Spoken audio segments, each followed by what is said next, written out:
She claimed she'd never lie to my face, but didn't know I had already read her chat with my brother. I used to think trust was built like a house, brick by brick, moment by moment, until it stood so tall you could barely see where it began. Lena made it easy to build that house. Her smile was a promise, her touch an anchor. She had this way of tilting her head and locking eyes with you, saying, "I'd never lie to your face." And it sounded so real. You'd bet your life on it. I did. We met at a college party. I was the quiet guy in the corner nursing a warm beer, and she was a storm of energy in the center of it all, dancing barefoot in someone else's kitchen. She noticed me. That alone felt like a miracle. She crossed the room, looked me dead in the eyes and said, "You're either incredibly mysterious or painfully awkward." I was both, and she loved it. We got married 6 years ago, built a life together, got a modest house in the suburbs, hosted wine nights with her friends, brunches with mine. I work in software, mostly remote. Lena is an event planner, the kind of person who can talk to strangers like they're long-lost cousins. Our lives meshed, even though we were opposites. My younger brother David, well, he's the golden boy, always was. The charming one, athletic, easygoing, couldn't hold down a job but always landed on his feet. He had this gravitational pull that brought people in. He was the kind of person you warned your girlfriend about without actually believing he'd cross a line. Until you didn't have to wonder. I started noticing it after Lena's birthday. David had flown in for the weekend.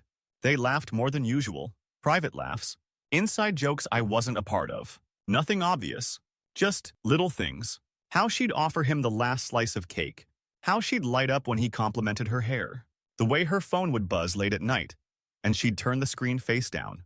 Still, I didn't panic. I had no reason to. She loved me. She told me every day. She kissed me every morning. She held my hand under the table. And yet, it was a Tuesday when everything cracked open.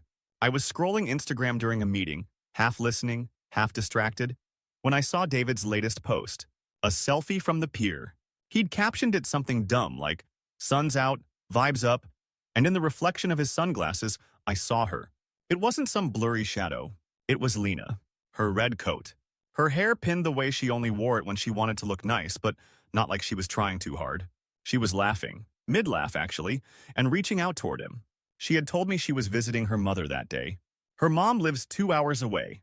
I had even packed her lunch before she left that morning, kissed her goodbye, and reminded her to tell her mom I said hello. I stared at the photo for a long time. Zoomed in, zoomed out, checked the timestamp, called her. "Hey babe," she answered cheerfully. "Just made it to mom's. We're baking that weird apricot thing she loves." My throat tightened. "That's great. Say hi to her for me." "Of course. Love you." "I love you too." I hung up and stared at the photo again. I didn't know what to do. Call her out? Demand answers? Pretend I hadn't seen it? But the thing that anchored me was this thought. If she could lie that smoothly over the phone, what else had she lied about? The next day, David came over. He brought beer and acted like nothing was wrong. He joked about work, talked about a new girl he was kinda seeing, and asked if I wanted to hit the gym. I told him sure. But inside, I was churning. That night, he passed out drunk on the couch. I knew I shouldn't. But I did. I opened his phone. I knew his passcode. It hadn't changed since high school. I opened messages. I scrolled. And I found them. Lena and David. Dozens of messages. Weeks of them. Some were harmless. Some were not. "Wish you were here instead tonight. He just talks about code all evening. You make me feel like me again. Last night was dangerous. Do you think he knows?" They had been meeting. Not every day, not constantly, but enough. Hotel rooms, late walks. Excuses that made my stomach twist the more I read. I sat in the dark, the screen burning my eyes, and I scrolled and scrolled and scrolled until my hand went numb. And in all those messages, the one that stood out most was one she'd sent just 3 days ago. "He looked me in the eyes today." I almost cried. I told him I'd never lie to him. "But you were texting me while I said it." My chest hollowed out. She had looked at me, kissed me, said that line again. "I'd never lie to your face," while actively lying. And my brother, my damn brother. I locked his phone, set it back where it was, and sat beside him for an hour, watching him breathe. I didn't wake him. I didn't scream. I didn't cry. I just sat there, everything I thought I knew unraveling inside me. The next morning, I made coffee, handed him aspirin, and smiled like I hadn't read a damn thing. Because I wasn't done yet. The thing about betrayal is that it doesn't scream. It whispers. And now that I had heard the whisper, I couldn't unhear it. Every word Lena said echoed differently. Every glance from David felt poisonous. But I didn't confront them. Not yet. I needed to see how far they'd take it. I needed the full truth, not the edited version I'd get if I exploded too soon. I started acting like everything was fine. Better than fine. I planned a weekend getaway for just the two of us. Bought her flowers. I even asked David to dog sit while we were gone, just to twist the knife a little deeper. Lena seemed surprised, hesitant even. But she smiled and said she was excited. She kissed me a little softer than usual that night, like she was trying to convince herself it was real. We drove to the coast, rented a small cottage with a sea view. She took pictures of the waves and posted a boomerang of our clinking wine glasses. In one of the videos, she whispered, "My favorite person," as she panned the camera toward me. I wondered if David saw it. I wondered if she sent him a different photo, the one she didn't post. At night, when she fell asleep, I'd lie awake beside her and wonder what version of her I was sleeping next to. Was it the girl who danced barefoot in that college kitchen? Or the woman who sent heart emojis to my brother at 2 a.m.? When we got back, things didn't return to normal. They evolved. She started locking her phone. David became more distant, which only made me more suspicious. I wasn't imagining things anymore. I was watching a slow-motion car crash I couldn't stop. So I did something I never thought I'd do. I installed a camera, just one, tucked into a hollowed-out book on our living room shelf. It wasn't much, just a wide-angle lens that recorded whenever it sensed movement. I wasn't expecting to catch anything dramatic. I just wanted proof. Not for anyone else, for me. So I wouldn't gaslight myself later into thinking it wasn't as bad as I felt. 3 days passed. Nothing out of the ordinary. Then, on a Thursday afternoon when I had told Lena I'd be working late at the office, she texted around 5:30 to say she was heading to the store for wine and snacks. I checked the camera feed remotely. She wasn't at the store. David was there. They were sitting on the couch, laughing. Her legs were folded under her body the way she always sat when she was truly comfortable. David leaned in and whispered something. She smacked his arm playfully. He kissed her temple. It wasn't raw passion. It wasn't lust. It was worse. It was casual, familiar, comfortable. They looked like people in a relationship, like I was the outsider. I downloaded the clip and stared at it until my stomach churned. And then I made a decision. I wasn't going to beg. I wasn't going to scream or accuse or cry. I was going to set a trap. A week later, I invited everyone over for a dinner party, just close family. Lena's parents, her sister Eleanor, and David. I told Lena it was spontaneous, just something fun to break the routine. She seemed tense but agreed. I told her I'd handle the cooking. She offered to help, but I insisted she relax. That night, I set the table with our good plates and real silverware, lit candles, opened wine. Everyone arrived a little after 7. David came last, apologizing with a six-pack in hand and his usual grin. Dinner started light. Small talk. Lena's mom asked about work. Eleanor talked about her new apartment. David told some story about a bar fight that sounded too theatrical to be real. Then, I brought out dessert. A strawberry tart Lena loved. While they passed plates, I cleared my throat. I thought we could try something fun tonight, I said. A little honesty game. One by one, we share something about ourselves. A truth we've never told the group. Lena's eyes narrowed. What kind of game is this? Just a little insight. No judgment, I replied, keeping my tone light. Her dad went first, joking about how he once got a tattoo in college that he still hides from his wife. Laughter followed. Then Eleanor confessed she used to sneak out of the house in high school and blamed it on Lena. More laughter. Then David shrugged. I don't have anything interesting. I smiled. I think you do. He looked up. What's that supposed to mean? I reached for the remote and turned on the TV. The room went still as the camera footage played. David and Lena on the couch, her in the red cardigan, his lips on her forehead. No sound. Just the video. Lena's fork slipped from her hand and clattered onto the plate. Her mother gasped. Eleanor's mouth fell open. David stood up. What the hell is this? I stayed seated. That's a good question. What the hell is this? Lena's voice cracked. Aaron, please. I raised a hand. Don't lie. Not now. She looked around the room, eyes wide and glistening. I made a mistake. David snapped. You didn't have to do this here. I turned to him, voice steady. Where would you prefer I do it? At the hotel? In your car? During your next late-night hangout? Lena covered her face with both hands. Eleanor whispered something to their mom, who looked like she was about to cry. And I sat there, still and calm, while the foundation of my marriage burned. Because I'd already been living in the ashes. The silence after the video stopped playing was thicker than any scream. It filled the space between us, wrapping around our throats, choking off every polite pretense that had ever existed in that room. Nobody moved. Nobody dared breathe too loudly. Lena stood there frozen, tears on the verge of spilling, but no words in her mouth. David, always the smooth talker, looked cornered for once. His cocky posture was gone, his hands now stuffed in his pockets, face flushed with something that was either shame or rage, maybe both. Eleanor was the first to break the silence. "You said it was over," she said softly, turning toward Lena. "You swore to me, after that night at the cabin. You said it was just a one-time thing." That word, thing, echoed in my mind like a gunshot. Lena finally blinked, her voice shaking. "I didn't know how to stop it. I didn't mean for it to go this far," David scoffed. "Oh, come on, Lena, don't act like you didn't—" "Don't," I said, cutting him off. "Not in this house." He shut up. That might have been the first time he ever did when I asked him to. Lena reached for me, her hand trembling. "Aaron, please.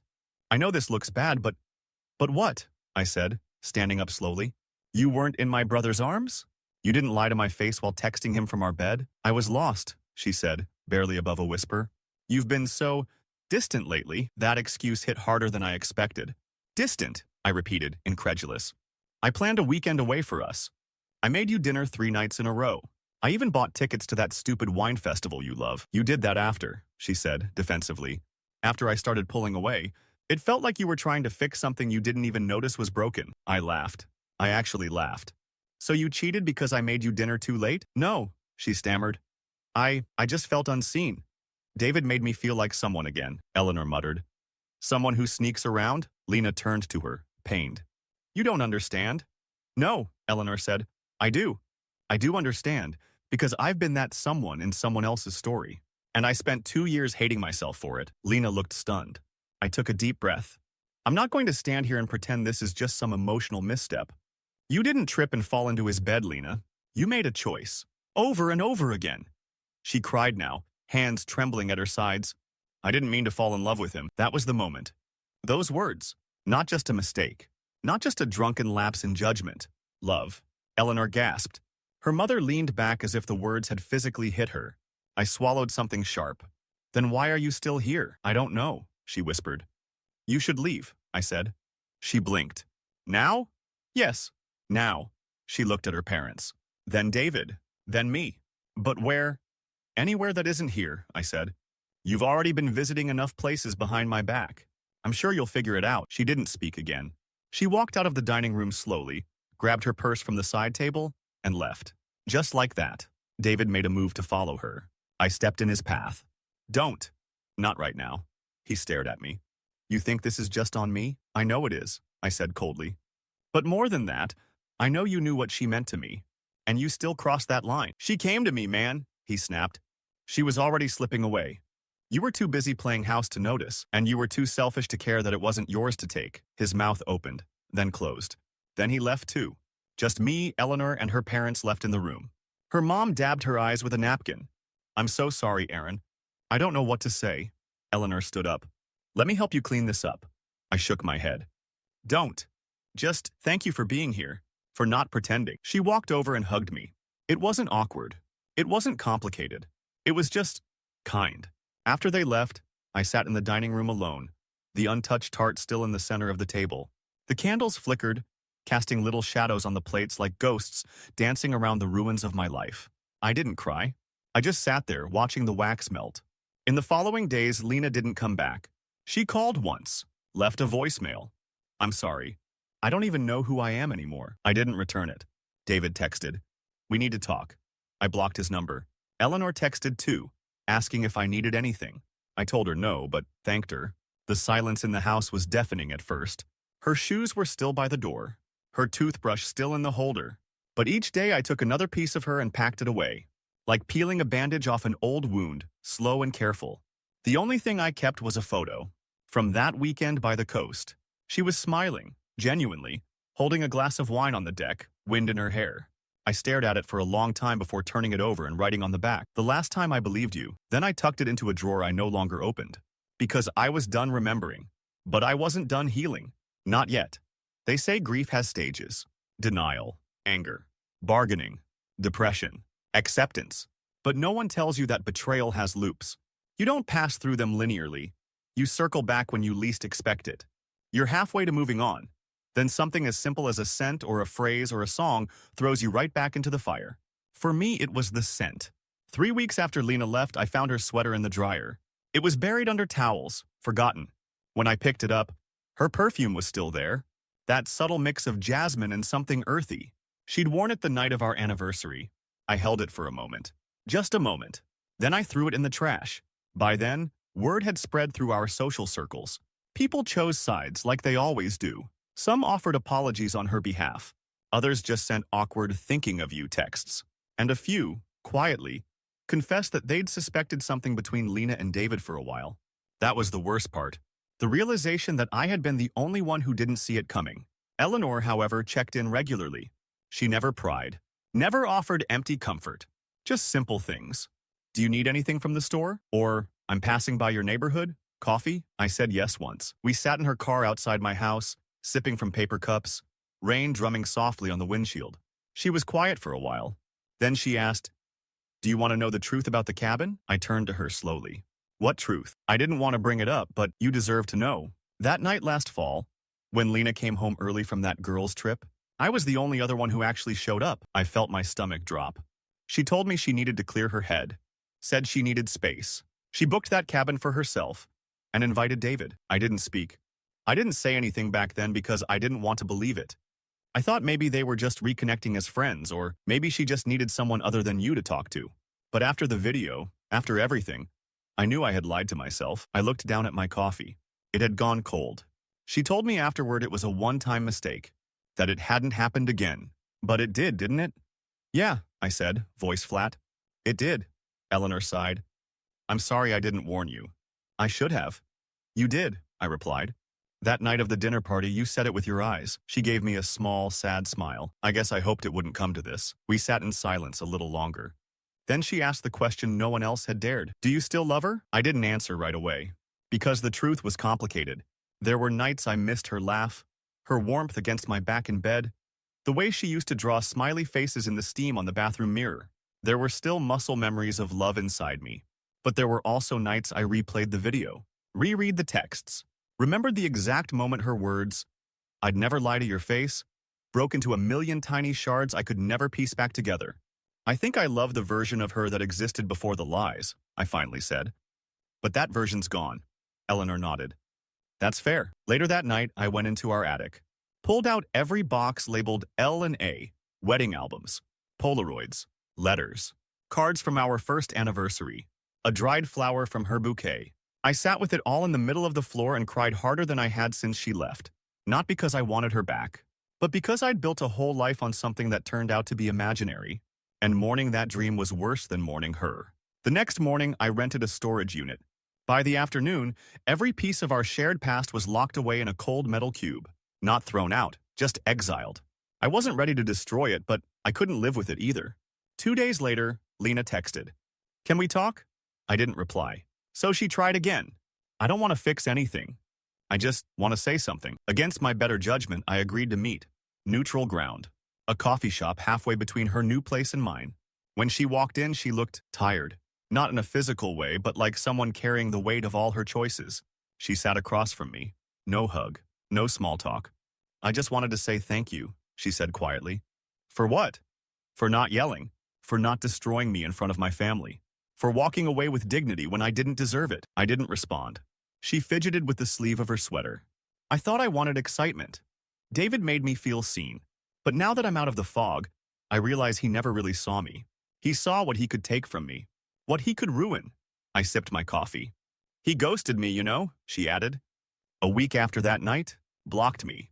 Disappeared. That surprised me less than it hurt her. "He was never going to stay," I said. "I know.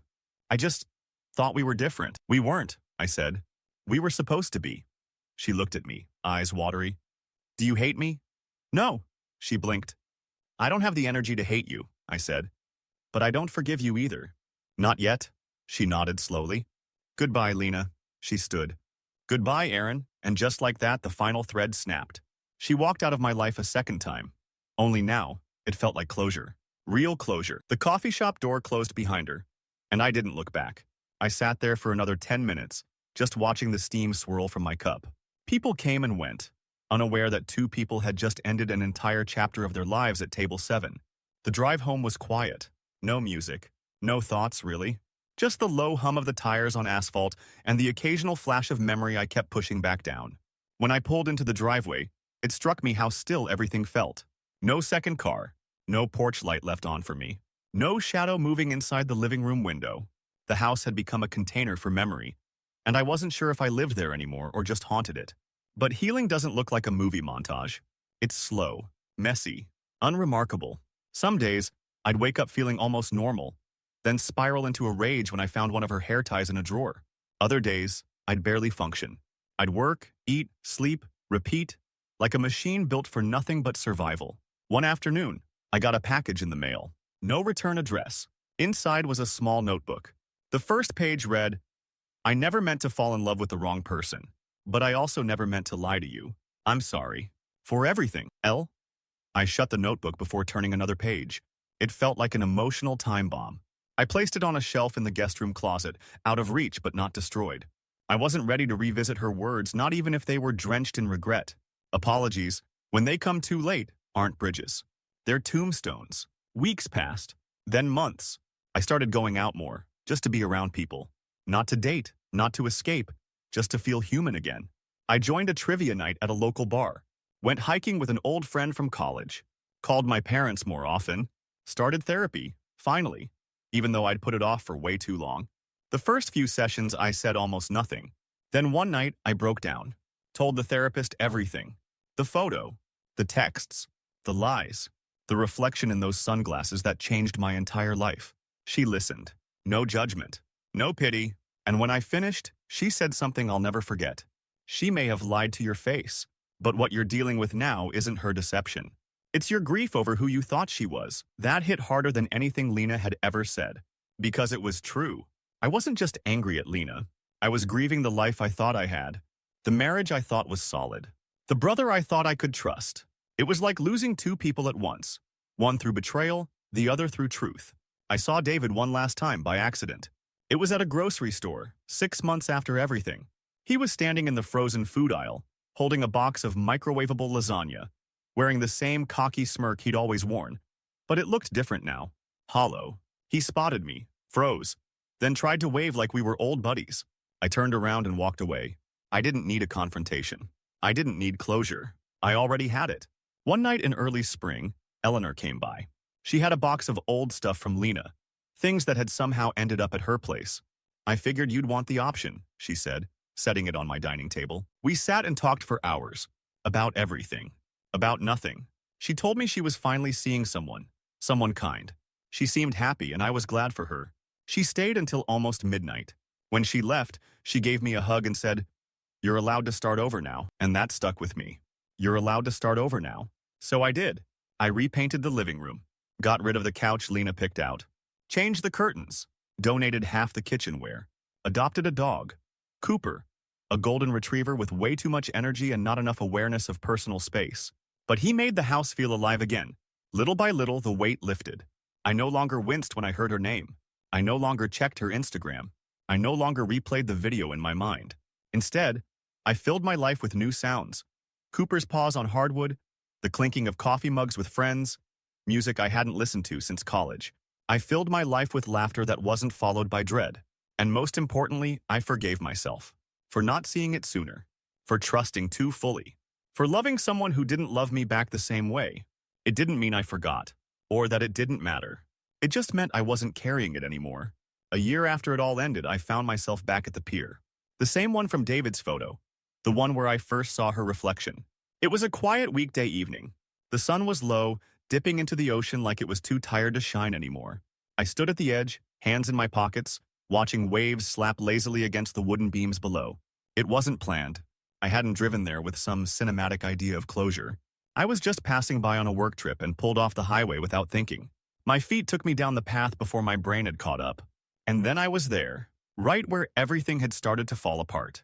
I thought I'd feel something, rage, bitterness, even sorrow. But instead, I felt still, like I had finally returned to the scene of a crime, only to find the blood had long since washed away. I pulled out my phone, scrolled until I found that photo. David's sunglasses, her smile in the reflection. A single frozen moment that had once detonated my entire life. I stared at it for a while, then deleted it. For good, because I didn't need it anymore. Not as evidence, not as a wound to press on, not as some twisted reminder of what I'd lost. On the way back to my car, I passed a young couple sitting on a bench, sharing earbuds, leaning into each other, laughing at something I'd never know. It should have hurt to see, but it didn't. It made me smile. Because love hadn't died, it had just changed faces. It wasn't Lena anymore. It wasn't what we used to be. It was something else now, something I hadn't met yet. 2 months later, I ran into someone at the dog park. Her name was Zoe. She had a rescue mutt named Oscar, a shy little thing that only came out from behind her legs when Cooper tackled a tennis ball in his direction. We started talking, first about dogs, then music, then books. She laughed with her whole face, didn't flinch when I told her I'd been through a brutal divorce, didn't try to fix it, didn't pity me. She just listened. We had coffee the next week, dinner the week after. Nothing intense, nothing urgent, just real. One night, as we walked back to her car after a movie, she said, "I hope I never hurt you." It was such a strange thing to say. Simple, quiet, not poetic, not rehearsed. But it hit me harder than any grand gesture ever could. Because I realized something in that moment. I hadn't been afraid of being alone. I had been afraid of never feeling safe with someone again. But standing beside her, I did. Not because she promised me anything, not because she said she'd never lie, but because I finally knew how to recognize love when it wasn't wearing a mask. Later that week, I found the notebook Lena had sent, the one I'd tucked away in the closet. I opened it. Read every word. It was filled with apologies, memories, regrets. She talked about the first night we met, how she hadn't expected to fall for the quiet one, how our wedding day had been the happiest of her life, how she felt herself slipping away from me in small, selfish inches. She said she didn't know why she started leaning on David, only that she was chasing a version of herself she'd lost, a version I'd once helped her discover but that she didn't know how to keep. Her final page read, "I don't expect forgiveness. I only hope you heal into someone who trusts again, because you deserve to be loved right, fully, without mirrors and secrets." I closed the notebook, walked out to the porch, and threw it into the fire pit. Watched the pages curl and darken and disappear into nothing, not out of spite, but because I didn't need her words anymore. I had written my own ending, or maybe a beginning. Somewhere along the way, I stopped replaying what she did to me and started focusing on what I was building for myself. I don't believe in perfect love anymore. I don't believe in forever the way I used to, but I do believe in honesty, in second chances, in people who show up and keep showing up, not because they have to, but because they choose to. And if I ever hear someone say, "I'd never lie to your face," I won't nod like a fool. I'll just smile politely, because I already learned the truth once, reflected back at me in a pair of sunglasses. And this time, I'll be ready to see it coming.